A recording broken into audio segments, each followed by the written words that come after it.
need dollars បងអើយបងកុំមកនិយាយរឿងចិត្តស្មោះសម័យនេះហើយគេមិនត្រូវការទេបងចិត្តស្មោះញ៉ាំមិនឆ្អែតមិនអាចទិញអ្វីបានឡើយឈប់យកសពទៅប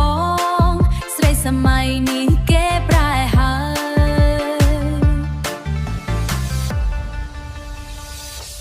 ស្រីស្មៃថ្មីគេមើលលើសម្ភារៈឡានទំនើបវិឡាសកំស្កាយនឹងងារប្រាំងចិត្តស្មោះរបស់បងទុកឲ្យបងប្រាខ្លួនឯងច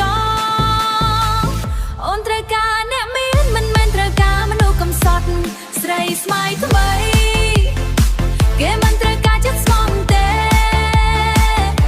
ចង់ប្រាប់បងថា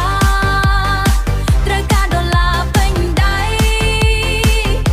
មានលុយមានឡាន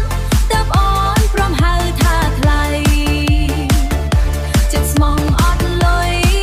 គ្មានតម្លៃសម្រាប់អូនឡើយដុល្លារពេញដៃតើអូនសប្បាយរីករាយ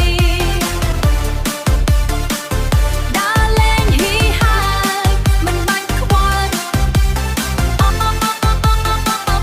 ដើរលេងហីហាយមិនបាច់ខ្វល់រឿងអ្វីទាំងអស់ស្រីស្មៃថ្មីស្រីស្មៃថ្មីគេមិនត្រូវការចិត្តស្មោះទេ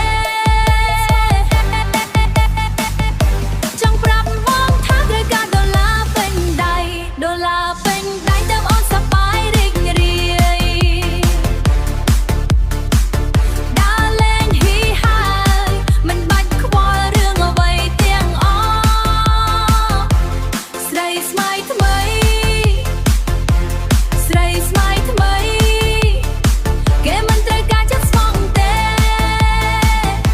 ចង់ប្រាប់បងថាត្រូវការដុល្លារពេញដៃ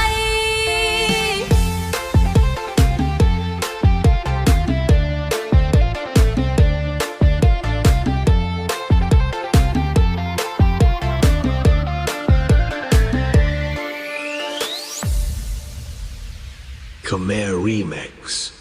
Money